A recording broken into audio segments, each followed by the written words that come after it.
대구 자취방에서의 소름 끼치는 기. 고등학교 때 양산에서 대구로 이사온 제 친구가 자취방에서 경험한 이야기인데요. 친구는 집안 사정상 어쩔 수 없이 올라온 거지만 그늘진 곳 없이 정말 성격이 밝았습니다.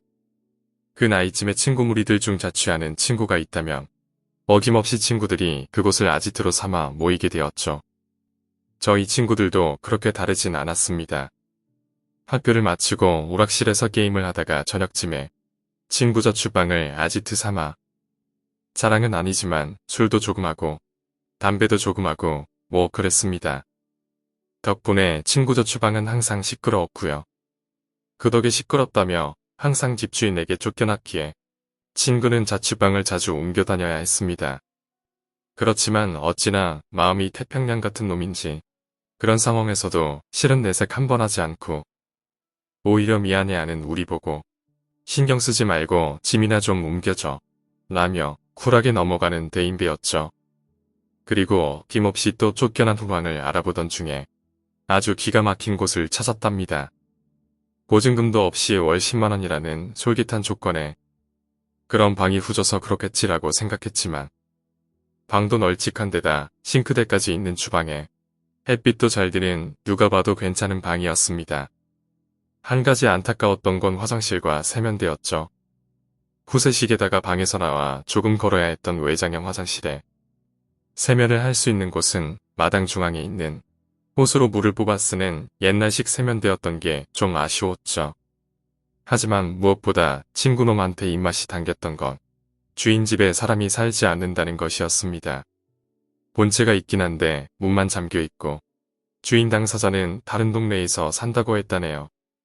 아마 친구놈은 이 부분이 제일 마음에 들었던 것 같습니다. 이제 애들이 놀러와서 마음껏 떠들어도 터치할 사람이 없다는 게 본인한테도 좋았던 일이지만 저희들한테도 엄청나게 구미가 당기는 소식이었죠. 고민할 것도 없었었습니다. 저도 그때 이삿짐을 옮겨준 기억이 있네요. 이사를 마친 밤이었죠. 각자 부모님들에게 공부할 거라며 외박을 허락받고 술도 한잔하고 밤새 맘껏 눈치 보지 않고 떠들며 놀았던 이사 첫날이었죠. 그리고 정확히 일주일 정도 지난 후 친구는 또 다른 방을 찾아 이사를 갔습니다. 저나 다른 친구들도 좀 이상하게 생각했었습니다. 왜 그렇게 괜찮은 집을 놔두고 또 이사를 하게 되었는지. 분명 저희 눈엔 뭔가 이상하거나 찝찝한 구석이 한 군데도 없었던 집이었는데 말이죠. 그리고 어김없이 친구 집에 모인 우리들은 왜 그렇게 급하게 그 집을 나오게 되었는지 듣게 되었습니다.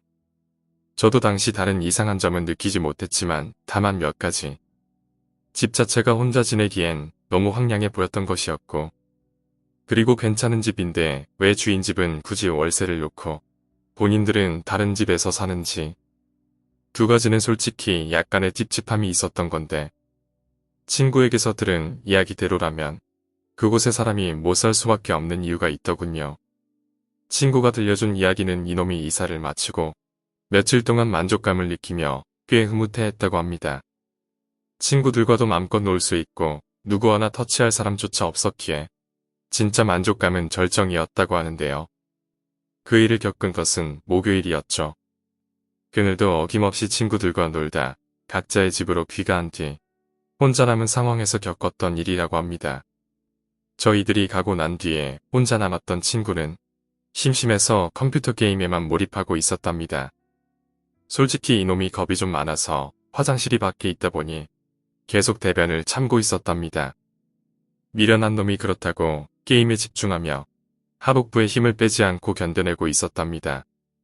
시간은 대충 1시쯤인가 꾹꾹 잘 참고 있었지만 도저히 방출 욕구를 참지 못하고 계속 살 집인데 빨리 정이라고 부퇴하겠다 싶어 과감하게 마당으로 발걸음을 내딛었답니다. 방문을 열고 마당을 한번 살펴봤는데 진짜 희미한 가로등 불빛만 비출 뿐 황량함 그 자체였다고 하네요. 하긴 넓은 집에 혼자 있다 생각하니 섬뜩한 기운도 느껴지고 했지만 계속 이렇게 살 수 없지 않겠나 싶어 용기 있게 화장실로 성큼성큼 걸어간 뒤 불을 켜고 무사히 화장실에 입성했답니다. 그렇게 화장실에 들어간 친구는 담배를 한 대 물고 쭈그리고 앉아 휴대폰으로 게임을 하며 볼일을 보고 있었다고 합니다. 그리고 몇 분이 지났나 갑자기 싸한 기분을 느꼈답니다. 왠지 밖에 뭔가 있을 것 같다라는 그런 기분. 시간도 늦은 데다가 푸세식 화장실 자체의 분위기도 진짜 후덜덜했다고 하더군요. 그래서 이놈이 실천한 행동은 지금은 어떨지 모르겠는데 푸세식 화장실 문에는 문 밑에 부분에 통풍을 위해서 빗살 모양으로 뻥뻥 뚫어놨었는데요. 그 구멍으로 허리를 굽혀 마당 쪽을 한번 쳐다봤답니다. 살짝 한쪽 눈으로 밖에 보이는 정도로 숙이고 내다봤다고 하더군요. 그런데 마당 중앙에 있는 세면대가 있는 곳에 뭔가 흐릿한 게 보이더랍니다. 이건 뭐지? 싶어 미간을 찌푸리고 집중해서 노려봤더니 뭔가 사람 다리 같은 게 보였답니다. 이 밤에 또 누가 왔나? 놀래라 라고 생각하며 나 똥 좀 누고 나갈게. 방에 들어가 있어라 라고 말했답니다. 속으로 놀래키려고 저희들 중에 한 놈이 장난치는 줄 알았답니다. 그래서 다시 허리를 펴고 볼일 보는데 집중했답니다. 그렇게 볼일을 다 보고 마무리 작업을 한 뒤 바지를 추스리고 있는데 왠지 밖에서 인기척 같은 게 느껴졌다는데요. 다시 허리를 숙여 아까처럼 밖을 살짝 내다봤다고 하더군요. 문을 열어서 보지 않은 이유는 살짝 문을 열면 저희가 문을 강제로 열어 놀래킬 거라고 생각했었답니다. 아무튼 그렇게 내다본 친구 눈에 들어온 건 아까랑 똑같이 사람 다리 형상의 모양이었답니다. 근데 갑자기 드는 생각이 있었답니다. 그땐 11월에 한창 쌀쌀한 날씨인데 지금 밖에 보이는 다리는 맨살이었죠. 아무리 동네라지만 반바지를 왜 입었나 싶은 게 갑자기 온몸에 소름이 돋았답니다. 그리고 짧은 시간이라지만 그 자리에 그대로 있었던 것도 이상해지더랍니다. 밖에 누구 있나? 라고 아무리 불러도 대답도 없고. 참고로 이 자식은 진짜 겁이 많습니다. 그런 성격이다 보니 문을 열고 나가서 확인할 담은 없었던 모양입니다. 그래서 이번엔 확실히 허리를 숙여 밖을 보았답니다. 두 눈에 다 찰 수 있도록 말이죠. 그리고 친구가 본 건 마당 중앙에 뭔가 흐릿한 모습의 여자인지 남자인지 구분할 수 없는, 하지만 분명히 사람의 형상을 하고 있는, 그것이 허리를 뒤로 꺾고 손으로 빠르게 아래 위로 흔들며 머리 감는 신용을 하고 있는 모습이었다고 합니다. 그러니깐 얼굴을 하늘로 향하고 있다고 했으니 딱 기역자 모양이란 말인데 얼굴 같은 건 전혀 기억나지 않는다고 하고요. 선명하게 느껴졌던 건 분명 그런 모습이었지만 자기를 보고 있다는 시선이었답니다. 진짜 비명도 안 나오더랍니다. 딱 한 가지 드는 생각은 죽던 살던 도망치자. 밖으로 나가기만 하면 살 수 있다. 저게 사람이든 귀신이든 간에 도망가자라는 생각만으로 눈을 질끈 감고 진짜 뒤도 안 돌아보고 전력 질주했었답니다. 뭔가 쫓아오는 건 없었다고 하더군요. 그 다음날 학교에 나오지 않았던 친구. 어디 아픈가 싶어 전화했더니 지금 PC방인데 돈 좀 빌려주러 오랍니다. 하긴 그 상황에 지갑이랑 교복을 챙겨 나오는 게 더 신기할 테니. 그리고 바로 타지에 있는 부모님에게 연락해 보증금을 얻어 도망가듯 그 집에서 다른 집으로 이사를 갔던 겁니다. 그 며칠간 학교는 커녕 자신의 집에도 들어가지 못했습니다. 왜 그러냐고 다그치는 우리에게 이사가면 말해줄 테니 제발 니들이 들어가서 짐을 떼주라고 부탁했었죠. 그렇게 저를 포함한 몇 명이 아직 다 풀지도 않은 짐을 챙겨 다른 집으로 이사를 도와준 뒤에 들었던 이야기입니다. 그리고 지금 이야기를 들려준 제 친구는 지금 하늘나라에 있습니다.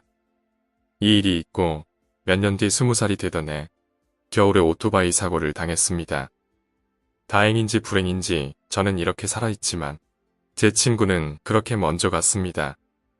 자주는 아니지만 매년 그 사고 난 장소에 들러 술과 담배에 불을 붙여 놓아두고 옵니다. 하지만 이 경험담과 친구의 일은 연관이 없을 겁니다.